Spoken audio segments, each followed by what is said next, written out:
নমস্কার, mix fusion সোমার পাকশালায় আপনাদের সবাইকে স্বাগত। আজকে আমি একটি ছোট মাছের রেসিপি নিয়ে এসেছি। বাজারে এখন প্রচুর চুনো মাছের আমদানি। তো এখানে আমি খুব ছোট ছোট মোরলা মাছ নিয়েছি। মোরলা মাছের পাতুরি আজকে আপনাদের সাথে শেয়ার করব। এর জন্য প্রথমেই মাছগুলোকে খুব ভালোভাবে বেছে ধুয়ে নিয়েছি পরিষ্কার করে। তারপরে এর মধ্যে আমি নুন হলুদ মাখিয়ে দিচ্ছি। নুন হলুদ মাখিয়ে দেওয়ার পর এটা বেশ কিছুক্ষণ রেখে দিলেই, অর্থাৎ 10 থেকে 15 মিনিট রেখে দিলেই মাছ থেকে যেটুকু জল আছে সেই জলটা কিন্তু বেরিয়ে যাবে। তারপর সেই জলটাকে আমি ঝেড়ে ফেলে দেবো। এবার এদিকে আমি একটা কলা পাতা সেঁকে নিচ্ছি পাতুরির জন্য।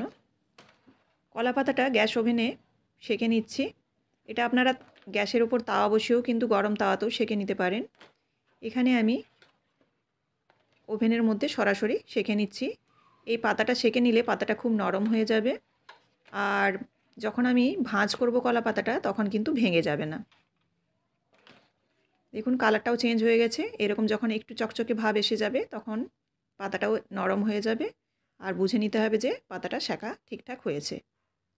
এবার দিয়ে দিচ্ছি কালো সর্ষে, সাদা সর্ষে, আর দিচ্ছি 4টে কাঁচা লঙ্কা, আর খুব সামান্য লবণ দিয়ে সর্ষেটাকে খুব মিহি করে পেস্ট করে নিলাম। এবার যে মাছটা আমি নুন হলুদ মেখে জল ঝরিয়ে নিয়েছি সেই মাছটার মধ্যে এবার দিয়ে দিচ্ছি সর্ষে বাটা। সর্ষে কাঁচা লঙ্কা বাটাটা দিয়ে দিলাম। এবার দিয়ে দিচ্ছি কুচনো পেঁয়াজ। কুচনো পেঁয়াজ এখানে মাঝারি সাইজের একটা নিয়েছি, ছোট সাইজ হলে দুটো নিতে হবে। আর দিয়ে দিচ্ছি বেশ কিছু রসুনের কোয়া। এই রসুনটা দিলে কিন্তু খুব ভালো একটা ফ্লেভার আসে। আর দিয়ে দিলাম খুব সামান্য লবণ, কারণ এই টমেটো এবং পেঁয়াজের জন্য আর একটু আমি লবণ দিলাম। আর দিয়ে দিচ্ছি টমেটো দুটো 4 টুকরো করে দিয়ে দিয়েছি। আর দিচ্ছি হলুদ গুঁড়ো, জিরে গুঁড়ো, ধনে গুঁড়ো। দিলাম একটু সামান্য কাশ্মীরি লঙ্কার গুঁড়ো, আর দিচ্ছি 2 চামচের মতো সর্ষের তেল। একটা দিচ্ছি চেরা কাঁচা লঙ্কা দিয়ে ভালোভাবে এই মাছটাকে মেখে নিতে হবে। লবণটা আপনারা আপনাদের পরিমাণ মতো দেবেন, কারণ মাছে নুন হলুদ মেখে রেখেছিলাম, তাছাড়া সর্ষেতে কিন্তু 1 চিমটের মতো লবণ দেওয়া ছিল। তারপরেও আমি এই টমেটো এবং পেঁয়াজের জন্য খুব সামান্য লবণ ব্যবহার করলাম। এবার ওই যে কলা পাতাটা আমি সেঁকে রেখেছিলাম সেটার মধ্যে এই মাখানো মাছটা আমি দিয়ে দিচ্ছি।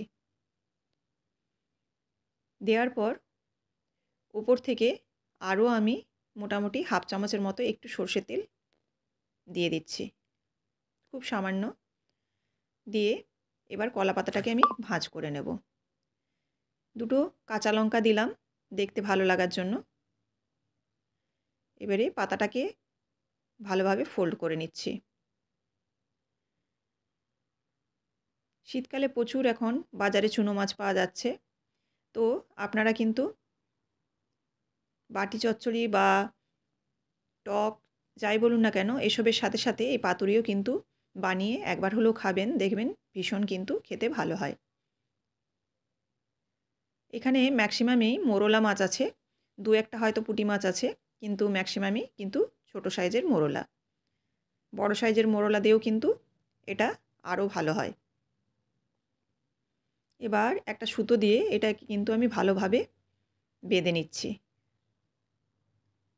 এই রেসিপিটি কিন্তু ভীষণই সহজ, আর যেহেতু কাঁচা মাছের মধ্যে হয়ে যায় সেজন্য এটার খুব একটা ঝামেলা নেই রান্না করার জন্য।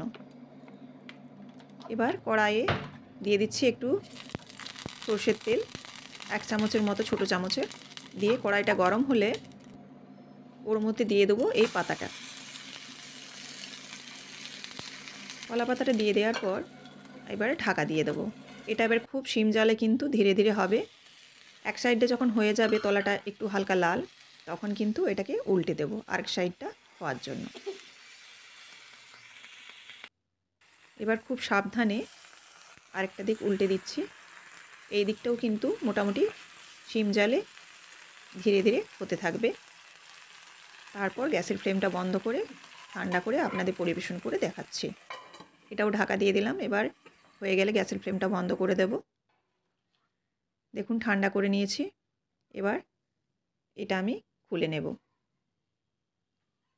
এক পাশটা খুবই পোড়া পোড়া হয়েছে, কিন্তু এখানে পাতাটাই পুড়েছে আর ভেতরে কিন্তু সেরকমভাবে মাছটা পুড়েনি। আর এই পাতার যে একটা পোড়ার ফ্লেভার সেটাও কিন্তু খেতে খুবই ভালো লাগে। দেখুন ছোট মোরলা মাছের পাতুরি কিন্তু রেডি হয়ে গেছে। আপনারাও অবশ্যই এভাবে বাড়িতে বানাবেন। আর ভালো লাগলে অবশ্যই লাইক, কমেন্ট এবং শেয়ার করবেন।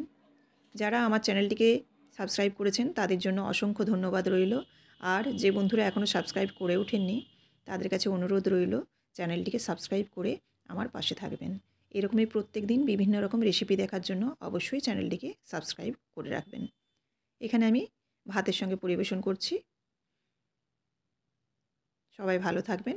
আবারও দেখা হচ্ছে নেক্সট রেসিপিতে। ধন্যবাদ।